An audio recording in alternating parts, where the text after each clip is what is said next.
자, 황선 씨의 남편 윤기진 씨가 경찰에 소환돼서 조사를 받았습니다. 밖에서는 달변, 그리고 조사에서는 또다시 친북을 지키는 부창 부수의 모습이다, 이런 평가가 나오고 있는데요.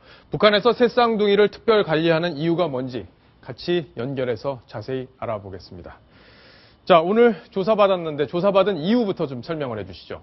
예, 이 황선 씨의 남편으로도 알려져 있죠. 우리 윤기진 씨가 오늘 서울경찰청에 출석을 해서 이 조사를 받았는데요. 역시 예상대로 묵비권을 행사한 것으로 전해지고 있습니다. 묵비권. 왜 경찰 조사를 받게 됐냐면 이 부인인 황선 씨가 이 토크 콘서트를 개최하면서 이 종북 논란을 빚었잖아요.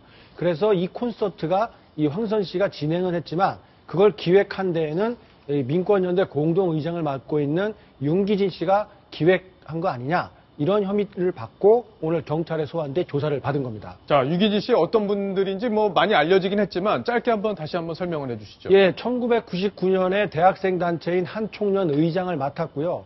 당시에 북한에서 열렸던 범청학년 통일 대축전에 이 사람을 보냅니다. 이 범청학년 간부를 북한에 밀입국시켜서 그런 행사를 지원한 혐의를 받고 또 투옥돼서 국가보안법 위반 혐의로 징역 3년을 실형을 산 적이 있고요.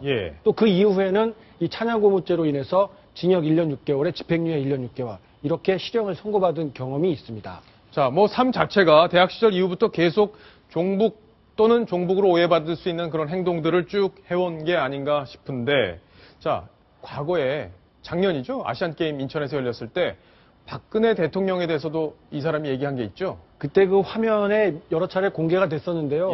많은 분들이 정말 화가 날 정도로 이게 대통령을 비하하는 발언을 했는데요. 영상이 준비됐나 모르겠습니다. 이 북한 선수단을 향해서 뭐라고 얘기를 했냐면, 박근혜 때문에 죄송합니다. 걱정하지 마십시오. 박근혜 좋아하는 국민 없습니다. 박근혜는 저희가 알아서 하겠습니다.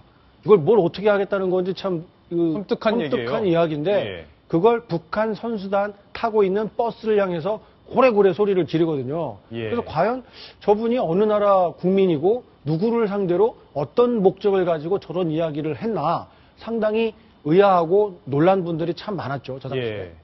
자, 여상원 변호사께 제가 질문 하나 드릴게요. 저희 시청자 질문에 이게 진짜 많이 들어옵니다. 현실성은 떨어지는 얘기라고 저희들도 판단을 하고 있는데, 자, 윤기진 씨, 황선 씨를 북한으로 좀 보낼 수 있는 거 아니냐. 북한이 이렇게 좋다고 하는데 북한으로 왜 못 보내는 거냐. 계속 질문이 오세요. 법으로 가능한 일입니까? 글쎄요. 북한은 우리가 지금 국가로 인정을 하지 않고 있거든, 법적으로는. 이 때문에 이 윤기진 씨나 황선 씨를 강제로 추방할 수는 없을 것입니다. 자, 그러니까 법적으로는 불가능하다. 감옥에는 갈 수 있더라도. 자, 시청자 여러분들 이제 잘 법적인 해석을 들으셨으리라고 생각이 됩니다. 자, 윤기진 씨가 오늘 경찰에 출석하기 전에 또 여러 가지 이야기들을 늘어놨는데요. 그 이야기를 한번 들어보시겠습니다. 저는 대통령의 이 통일 준비, 통일 계획이 진정인지 진심인지 의심하지 않을 수 없습니다. 같은 마음으로 통일을 위해 애쓰던 제 아내는 감옥에 갇혀 있습니다. 그리고 저는 아내의 배우라고 지목당해 오늘 경찰 조사를 받게 됩니다. 이런 걸 뭐라고 합니까? 표적 수사라고 합니다. 검찰과 종편을 앞세운 박근혜 대통령의 청부 구속이다. 자, 저 얘기를 들으면 아마 우리 시청자분들 다 판단이 되시리라 생각이 됩니다. 자, 북한 얘기 하나 좀 더 해볼게요. 북한에서 새쌍둥이 얘기가 이렇게 관심이라는데 어떤 얘기인지 좀 설명을 해주시죠. 북한 노동신문에서 일면에 보도한 비중 있는 기사인데요. 이 노동신문이라고 하면은 이 북한의 이제 기관지인데 그 김정은 이야기가 아니면 일면 기사에 나오질 않거든요. 그러게요. 그런데 지금 보시는 것처럼 올해 첫 새쌍둥이가 태어났다라고 하면서 이 비중 있는 그 분량으로 이렇게 처리를 했거든요. 근데 무슨 내용이냐면 이 새쌍둥이가 처음으로 태어나서 이 많은 분들이 알고 계실 텐데요. 이 평양 산원에서 조리를 받았다, 이런 내용을 담고 있습니다. 북한 최고의 그렇습니다. 최고의 시설이라고 하죠. 산후 조리를 받고 있고 여러 가지 보양식을 먹으면서 90여일 동안 입원 생활을 했다, 이런 내용까지 전하고 있습니다. 자, 이 새쌍둥이가 도대체 왜 이렇게 특별하길래 이렇게 노동신문 일명까지 나는지 궁금한데요. 북한에서 말씀하세요. 예, 북한에서는 이 새쌍둥이라는 게 그냥 뭐 일반적인 게 아니라 국가적으로 큰 길조가 있을 때 나타나는 전조다. 예. 이렇게 알려져 있거든요. 그렇기 때문에 북한에서는 저렇게 새쌍둥이 뉴스를 아주 비중 있게 다루고 있습니다. 예. 아까 윤기진 씨 북한 추방에 대해서 말씀하셨는데 우리가 지금 북한을 예. 불법 단체로 지금 규정하고 있습니다. 네네. 북한 북방부를 무력으로 점령하고 있는. 그러니까 우리 국가에서 아무리 우리 국민이 밉더라도 불법 단체에 사람을 넘겨주는 건 국가의 도리가 아니라고 예. 보거든요. 그래서 추방 못하는 겁니다. 아, 그렇군요. 금방 또 생각이 나셔서 이렇게 말씀을 덧붙여 주셨습니다. 자, 새쌍둥이 얘기를 좀 이어가겠습니다. 북한에서 왜 이렇게 새쌍둥이를 우대하고 있는지 그 속 사정이 있다고 합니다.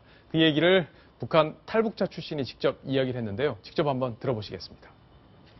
그러니까 거기는 또 아무나 내날 수는 없어요. 평양에 살아도 한 명만 출사를 할 수 있는데 새쌍둥이가 아마 제일 많이 태어난 곳이 저길 거예요. 아무리 가난한 집이라도 새쌍둥이를 임신한 집이 있으면 직승기가 떠요. 그렇게 하는 이유가 있어요. 왜냐면 다둥이를 많이 낳으면 나라가 흥할 징조래요. 자, 지금 뭐 좋은 징조다 이런 얘기들을 설명을 하고 있는데, 자, 미신과 관련이 있다라는 얘기도 있던데요. 예, 다른 해석이 좀 있는데요. 예. 김정일이 이런 믿음이 있었다고 합니다. 이 새쌍둥이가 자신을 암살할 것이다. 이런 미신에 사로잡혀 있어서 새쌍둥이가 태어나면 나라에서 직접 관리를 했다고 합니다. 그래서 이 4살이 되기 전까지는 별도로 엄마와 헤어져서 국가에서 4살까지 양육을 해줬다. 이런 이야기가 있는데요.